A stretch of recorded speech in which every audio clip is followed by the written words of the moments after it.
ನಮಸ್ಕಾರ ಎಲ್ಲರಿಗೂ, ನಾನು Ramya. Welcome to my channel. ಇದು ನನ್ನ ಮೊದಲ ಲಾಂಗ್ ವಿಡಿಯೋ. ಎಲ್ಲರೂ ವಿಡಿಯೋ ಪೂರ್ತಿ ನೋಡಿ, ಲೈಕ್ ಮಾಡಿ, ಸಪೋರ್ಟ್ ಮಾಡಿ, ಸಬ್ಸ್ಕ್ರೈಬ್ ಮಾಡಿ. ಎಲ್ಲರ ಮನೇಲೂ ನಾಟಿ ಕೋಳಿ ಸಾರು ಮಾಡ್ತಾರೆ, ಆದರೆ ನಮ್ಮ ಮನೇಲಿ ನಮ್ಮೂರ ಸ್ಟೈಲಲ್ಲಿ ಹೇಗೆ ನಾಟಿ ಕೋಳಿ ಸಾರು ಮಾಡೋದು ಅಂತ ನಾನು ತೋರಿಸ್ಕೊಡ್ತಾ ಇದ್ದೀನಿ. ನೋಡೋಣ.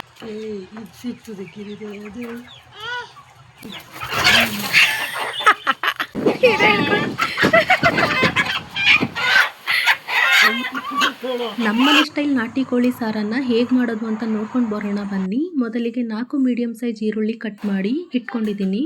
ಒಂದು ಬಾಣಲಿಗೆ ಎಣ್ಣೆ ಈರುಳ್ಳಿ ಹಾಕ್ಕೊಂಡು ನಿಧಾನ ಉರಿಯಲ್ಲಿ ಗೋಲ್ಡನ್ ಬ್ರೌನ್ ಬರೋವರೆಗೂ ಚೆನ್ನಾಗಿ ಹುರ್ಕೋಬೇಕು.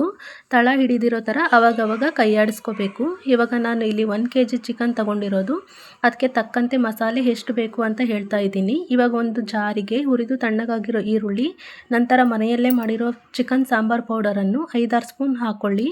ನಾವು ಸ್ವಲ್ಪ ಖಾರ ಜಾಸ್ತಿ ತಿಂತೀವಿ, ಹಾಗಾಗಿ ಜಾಸ್ತಿ ಹಾಕ್ಕೊಂಡಿದ್ದೀನಿ. ಮತ್ತು ತುರಿದು ಇಟ್ಕೊಂಡಿರೋ ತೆಂಗಿನ ತುರಿ ಒಂದು ಅರ್ಧ ಹೋಳು, ಒಂದು ಟೊಮೊಟೊ, ಸ್ವಲ್ಪ ಹುರಿಗಡಲೆ, ನೀರು ಹಾಕ್ಕೊಂಡು ಮಸಾಲೆ ರುಬ್ಬಿ ಪಕ್ಕಕ್ಕೆ ಇಟ್ಕೊಳ್ಳಿ. ಇವಾಗ ಸ್ಟವ್ ಮೇಲೆ ಒಂದು ಕುಕ್ಕರನ್ನು ಬಿಸಿ ಮಾಡಿ ಸ್ವಲ್ಪ ಎಣ್ಣೆ ಹಾಕ್ತಾ ಇದ್ದೀನಿ. ಎಣ್ಣೆ ಕಾದ ನಂತರ ಸಣ್ಣಗೆ ಹೆಚ್ಚಿರೋ ಈರುಳ್ಳಿ ಹಾಕಿ ಕಂದು ಬಣ್ಣ ಬರೋವರೆಗೂ ಹುರ್ಕೊಳ್ಳಿ.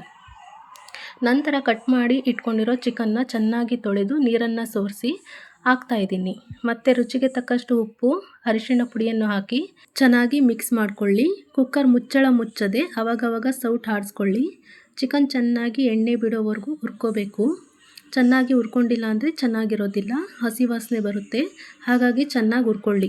ಆಗ ರುಬ್ಬಿ ಎತ್ತಿಟ್ಕೊಂಡಿರುವ ಮಸಾಲೆಯನ್ನು ಹುರಿದಿರುವ ಚಿಕನ್ಗೆ ಹಾಕಿ ಸ್ವಲ್ಪ ನೀರನ್ನು ಸೇರಿಸಿ ಚೆನ್ನಾಗಿ ಮಿಕ್ಸ್ ಮಾಡ್ಕೋಬೇಕು. ಹಸಿ ವಾಸನೆ ಹೋಗೋವರೆಗೂ ಬೇಯಿಸ್ಕೋಬೇಕು. ನಂತರ ಒಂದು ಕುದಿ ಬರೋವರೆಗೂ ಇದ್ದು, ಕುದಿ ಬಂದ ನಂತರ ಒಂದು ಕಾಲು ಭಾಗದಷ್ಟು ಗೊಜ್ಜನ್ನು ಒಂದು ಪಾತ್ರೆಗೆ ಎತ್ತಿಟ್ಕೊಳ್ಬೇಕು. ನಂತರ ಸಾರಿನ ಹದ ನೋಡಿ ಎಷ್ಟು ಅಗತ್ಯವಿದೆಯೋ ಅಷ್ಟು ನೀರನ್ನು ಸೇರಿಸಿ ಮತ್ತೊಮ್ಮೆ ಮಿಕ್ಸ್ ಮಾಡಿ ಕುಕ್ಕರ್ ಮುಚ್ಚಳ ಮುಚ್ಚಿ 5ರಿಂದ 6 ವಿಷಲ್ ಬರ್ಸ್ಕೊಳ್ಳಿ. ಚಿಕನ್ ಬೇಯೋ ಅಷ್ಟರಲ್ಲಿ ನಾನೀಗ ಚಿಕನ್ ರೋಸ್ಟ್ ಮಾಡೋದು ತೋರಿಸ್ತೀನಿ. ಇದನ್ನು ನಮ್ಮ ಭಾವ ಮಾಡ್ತಾ ಇದ್ದಾರೆ. ನಮ್ಮ ಮನೇಲಿ ನಾನ್ ವೆಜ್ ಮಾಡೋದು ನಮ್ಮ ಭಾವನೇ ಜಾಸ್ತಿ. ಅವರು ತುಂಬ ಚೆನ್ನಾಗಿ ಅಡುಗೆ ಮಾಡ್ತಾರೆ. ಆವಾಗವಾಗ ವೆರೈಟಿ ಅಡುಗೆ ಮಾಡಿ ಕೊಡ್ತಾ ಇರ್ತಾರೆ. ಈಗ ಮೊದಲಿಗೆ ಒಂದು ಬಾಣಲಿಗೆ ಎಣ್ಣೆ ಹಾಕಿ ಅದು ಕಾದ ನಂತರ ಸಣ್ಣಗೆ ಕಟ್ ಮಾಡಿರೋ ಈರುಳ್ಳಿ ಹಾಕಿ ಅದು ಕಂದು ಬಣ್ಣ ಬರೋವರೆಗೂ ಹುರ್ಕೊಳ್ಳಿ. ಅದಾದ ನಂತರ ಚೆನ್ನಾಗಿ ತೊಳೆದು ಇಟ್ಕೊಂಡು ಸಣ್ಣಗೆ ಕಟ್ ಮಾಡಿರೋ ಚಿಕನ್ ಪೀಸ್ ಹಾಕ್ಕೊಳ್ಳಿ.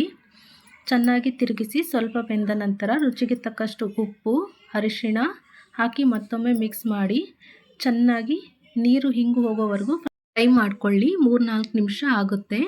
ಆದರೂ ಚೆನ್ನಾಗಿ ಮಿಕ್ಸ್ ಮಾಡ್ಕೊಳ್ಳಿ. ಮತ್ತು ಮನೆಯಲ್ಲೇ ಮಾಡಿರುವ ಚಿಕನ್ ಆರ್ ಮಟನ್ ಸಾಂಬಾರು ಪುಡಿ ಹಾಕ್ಕೊಳ್ಳಿ. ಇಲ್ಲ ಅಂದರೆ ಧನಿಯಾ ಪೌಡರ್, ಚಿಲ್ಲಿ ಪೌಡರ್, ಸ್ವಲ್ಪ ಗರಂ ಮಸಾಲ ಹಾಕಿ ಚೆನ್ನಾಗಿ ಮಿಕ್ಸ್ ಮಾಡಿ 8ರಿಂದ 10 ನಿಮಿಷ ಚೆನ್ನಾಗಿ ಮಿಕ್ಸ್ ಮಾಡ್ತಾಯಿರಿ. ನೀರನ್ನು ಹಾಕದೇ ಇರುವ ಕಾರಣ ತಳ ಹಿಡಿಯುತ್ತೆ. ಬಿಡದಂಗೆ ಚೆನ್ನಾಗಿ ಸೌಟಾಡ್ತಾಯಿರಿ, ಮಾಡ್ತಾನೆ ಇರಬೇಕು. 5-6 ನಿಮಿಷ ಮತ್ತೆ ಚೆನ್ನಾಗಿ ಹುರ್ಕೋಬೇಕು. ಅದು ಪುಡಿಯ ಕಲರ್ ಚೇಂಜ್ ಆಗುತ್ತೆ. ಆಗ ಚಿಕನ್ ರೋಸ್ಟ್ ರೆಡಿ ಆಗುತ್ತೆ. ಮೇಲೆ ಸ್ವಲ್ಪ ಕೊತ್ತಂಬರಿ ಸೊಪ್ಪನ್ನು ಹಾಕಿ ಫೈನಲ್ ಟಚ್ ಕೊಡಿ. ಈಗ ನೋಡಿ, ಸೂಪರ್ ಟೇಸ್ಟಿಯಾಗಿರೋ ಚಿಕನ್ ರೋಸ್ಟು ಸವಿಯಲು ಸಿದ್ಧ. ಈಗ ನಾಟಿ ಕೋಳಿ ಚೆನ್ನಾಗಿ ಬೆಂದಿದೆ. ನಿಮಗೆ ಬೇಕಾದಷ್ಟು ನೀರನ್ನು ಆ್ಯಡ್ ಮಾಡ್ಕೊಳ್ಳಿ. ಉಪ್ಪು ಖಾರ ಸರಿಯಾಗಿ ಇದೆಯಾ ಇಲ್ವಾ ಅಂತ ಒಮ್ಮೆ ನೋಡ್ಕೋಬೇಕು.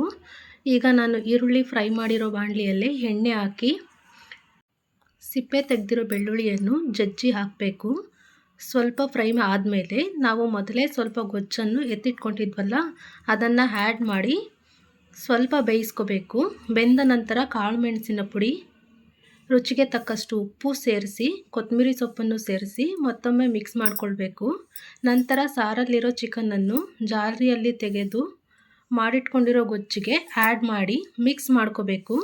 ಕೊನೆಯಲ್ಲಿ ಸ್ವಲ್ಪ ಕೊತ್ತಂಬರಿ ಸೊಪ್ಪನ್ನು ಹಾಕಿದರೆ ರುಚಿಯಾದ ನಾಟಿ ಕೋಳಿ ಸಾರು ಸವಿಯಲು ಸಿದ್ಧವಾಗಿದೆ. ನಾನು ಮೊದಲೇ ಅನ್ನ ಮುದ್ದೆ ಮಾಡಿ ಇಟ್ಕೊಂಡಿದ್ದೀನಿ. ಹಾಗೆ ನಮ್ಮ ಕೋಳಿಗಳೇ ಇಟ್ಟಿರೋ ನಾಟಿ ಮೊಟ್ಟೆ ಕೂಡ ಬೇಯಿಸಿದ್ದೀನಿ. ಈಗ ಬಾಳೆ ಎಲೆಯಲ್ಲಿ ಎಲ್ಲವನ್ನು ಒಂದೊಂದಾಗಿ ಬಡಿಸಿಕೊಂಡು ಬಿಸಿ ಬಿಸಿ ಮುದ್ದೆ ಜೊತೆ ನಾಟಿ ಕೋಳಿ ಸಾರು, ಚಿಕನ್ ರೋಸ್ಟ್ ತಿನ್ನಲು ಸಿದ್ಧ. ಯೂಟ್ಯೂಬ್, ಫೇಸ್ಬುಕ್, ಇನ್ಸ್ಟಾ ಎಲ್ಲದರಲ್ಲೂ ನನಗೆ ಅಡುಗೆ ವಿಡಿಯೋಗಿಂತ ಜಾಸ್ತಿ ಕುರಿ ಮೇಯಿಸೋ ವಿಡಿಯೋನೇ ಜಾಸ್ತಿ ಇಷ್ಟಪಡ್ತಾ ಇದ್ದೀರಾ. ತುಂಬ ಖುಷಿ ಆಗ್ತಾ ಇದೆ ನನಗೆ. ವಿಡಿಯೋ ಪೂರ್ತಿಯಾಗಿ ನೋಡಿ. ಮತ್ತೊಮ್ಮೆ ಕೇಳ್ಕೊತಾ ಇದ್ದೀನಿ, ವಿಡಿಯೋ ಇಷ್ಟ ಆಗಿದ್ದರೆ ಲೈಕ್ ಮಾಡಿ, ಶೇರ್ ಮಾಡಿ, ಸಬ್ಸ್ಕ್ರೈಬ್ ಮಾಡಿ, ಸಪೋರ್ಟ್ ಮಾಡಿ. ಹಾಗೆ ನಮ್ಮಂಥ ಹೊಸಬರಿಗೂ ಒಂದು ಒಳ್ಳೆಯ ಅವಕಾಶ ಕೊಡಿ. ನಾವು ಚೆನ್ನಾಗಿರೋ ವೀಡಿಯೋಗಳನ್ನ ಕನ್ಸಿಸ್ಟೆಂಟಿ ಮೇಂಟೈನ್ ಮಾಡಿಕೊಂಡು ಅಪ್ಲೋಡ್ ಮಾಡ್ತಾ ಇರ್ತೀನಿ. ಸಾಧ್ಯ ಆದಷ್ಟು ಪ್ರಯತ್ನಪಟ್ಟು ಚೆನ್ನಾಗಿ ವಿಡಿಯೋ ಎಡಿಟ್ ಮಾಡಿ ಚೆನ್ನಾಗಿ ವಾಯ್ಸ್ ಓವರ್ ಕೊಡ್ತೀನಿ. ಇದಷ್ಟು ಚೆನ್ನಾಗಿ ಬಂದಿಲ್ಲ, ಹೊಸ್ದಾಗಿ ಎಡಿಟ್ ಮಾಡ್ತಾ ಇರೋದ್ರಿಂದ ನನಗೇನು ಅಷ್ಟು ಗೊತ್ತಾಗ್ತಾಯಿಲ್ಲ. ತಪ್ಪಿದರೆ ಕ್ಷಮಿಸಿ.